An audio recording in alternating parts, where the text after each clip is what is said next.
our friends who are Malaysians, non-Filipinos, would you like to learn two Filipino words? The first is AWA, which means to have pity. In Tagalog, when we see someone who is sick, who is sad, who is suffering, someone would say, kawawa naman. We feel pity for someone who is in misery. When was the last time you felt that way? You felt pity for someone. In today's gospel, we hear of Jesus seeing the crowd and feeling pity for them. They were like sheep without a shepherd. The Lord is inviting us. Have the heart to care for the needy. Feel pity towards them. Have that awa. The second Tagalog word is, if you add G in the word awa, you have GAWA, which means action. And the Lord is inviting us. Translate your awa into GAWA. Don't just have the feeling of pity for someone. Don't just feel. Don't just let it be an emotion. Translate that feeling of pity into an action of charity. And that is the big example that we find from our Lord. He is not only one who feels pity for those in misery. He is one who does something for them. Maybe all over the world, we have a lot of people who are having this pity for the poor, the needy, the suffering.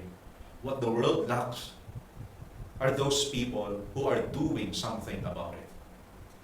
COVID is almost not anymore being heard of, but there is this more serious disease that is happening worldwide.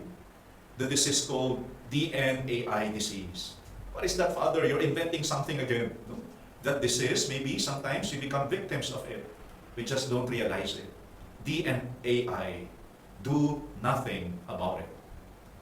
You see someone pitiable, you feel pity, but that's all. You're doing nothing about it. Let us cure that disease with the DSAI medicine. Do something about it. It may not be a big thing. It may be just a simple thing. But that already means a lot because you have done something about it. Don't just feel pity. Do an act of charity. DSAI. Do something about it. Your neighbor, you heard the rumor that he has lost his job. Maybe you know someone who's looking for an employee. Do something about it. You got the news that your grandmother is very ill. Tell your mother, your daddy, invite them to visit her. Or at least send a video message. Do something about it. Someone is in need. Someone is sick. Go to a church. Tonight, go to your room. Say one Hail Mary at least. Do something about it. I remember my classmate priest. He shared us this practice that he does. Whenever he hears this ambulance, whenever along the road he would see a car that is at the side of the road having an emergency, maybe someone needs an accident there. Every time he sees someone in need, he would say one Hail Mary. Just one Hail Mary. But I'm sure that means something. He is someone who, when he sees someone in need, he does something about it. When I heard that story from him, I got the inspiration to also do the same. Now, every time I see a person in need, I say a Hail Mary for him, for her. Now that you have heard me share this to you, I hope, like me, you will get contaminated. Do something about it. When Jesus saw this pitiable crowd, he felt pity for them, and he did something about it. He cured the sick. He showed them his care. And he called this group of men, his disciples, to be his partners in caring for the needy. He did not just do it alone. He invited these men and called them, commissioned them to go out there, look for the lost, cure the sick, care for the poor, cast out devils. He called them his disciples. Every time you see someone and you feel pity for that someone, and you do something about it to be of help to that someone, then you become one of Jesus' disciples. You become Jesus' partner in caring for the needy. Now that we are celebrating Father's Day, I feel fathers, they are also called by Jesus to be his partners. He sees children in need. He sees families sad and problematic. Jaran, he calls daddies. Could you be my partner to take care of your child? Could you be my partner? Could you be my instrument? Don't worry, I will give you the grace to do so, to be able to do so. You will cast out devils. You will care for your family. Your family will experience good news through my grace. But I am inviting you to be my partner on this. Happy Father's Day to you fathers out there. You are Jesus' partners in caring for your families. If you ask me, what is the number one quality of a good father? A good father is a good provider. He makes the life of his family better. Father, nice, huh? It rhymes. I hope it's not just something that rhymes. It is something that is real. I hope it is happening in the lives of the families and the fathers out there. A good father is a good provider, making the life of the family better. A good father is God's partner. What are the top 3 things that a good father provides? Number 1, house. Number 2, home. And number 3, heaven. A good father is one who provides the material needs for his family. Nowadays, prices of commodities are increasing. It's very, very challenging to provide materially for your children, for your wife. That's why we salute the fathers out there who really makes a lot of sacrifices, if only to provide good food on the table every day, a good shelter for the family, rain or shine. Be a good provider. Especially if you have a lot of children. Oh, so challenging, and yet we salute you. You make both ends meet, if only to take care of your many children. How much more difficult if you have many, many wives. I hope it's not happening, okay? I thank my daddy. I thank my tatay. Why am I calling him daddy? We don't call him daddy at all. We are not a rich family. My dad is a simple employee, but with his hard work, he's able to provide for us materially. I never had Nike shoes all the time. I never had signature shirts all the time. I never did go to fancy restaurants many times. It's okay. But I never ran out of food. I never ran out of things I needed for schooling. Thank you, Tatay Rupert. You have provided for us well. We have seen your hard work to provide for us. I remember one time back in Don Bosco, Tarlac, our nurse and our teacher, they were a couple, and they had their first baby. And so I thought of gifting them with something. And I thought, something that they really, really need now is milk for their new baby, right? And so I went to SM, to that supermarket, and I looked for baby's milk. Only then did I realize that, baby's milk are very, very expensive. One tin can nowadays would cost around 50, 60 ringgit. How much is that in peso? And how long will that last? Anyway, I bought one for them.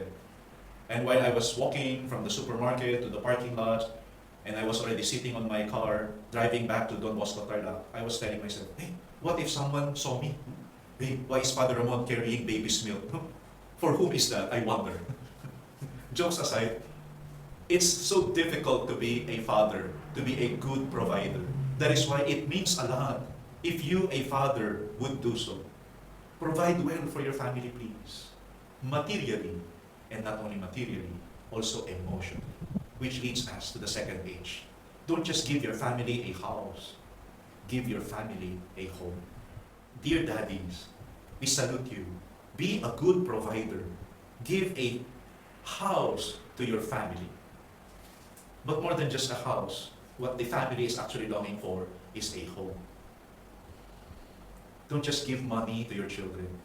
Give them your love, your appreciation, your praises. Make them feel at home in that house that you are providing for them. When was the last time you said to your boy, wow, very good, I'm proud of you? When was the last time you told your daughter, I'm sorry, Daddy did wrong, I hope you can forgive Daddy. Daddy will make up for it, don't worry. When was the last time you made your wife feel that you really love her? That you're so happy and feeling blessed that she is your wife, mother of your kids? My dear daddies, provide a home, not just a house, to your dear families. Lastly, a good daddy is one who would tell his children, Daddy loves you, but you know what? There is that daddy up there who loves us most. A good father is one who will help his children, his family, to get closer, not just to him, but to our dear Father in heaven. When I go and celebrate masses in churches, and I see a father bringing with him to the church his wife, his kids, wow. We salute you. Keep on doing that. Do something so that your children, your family, will get closer to God.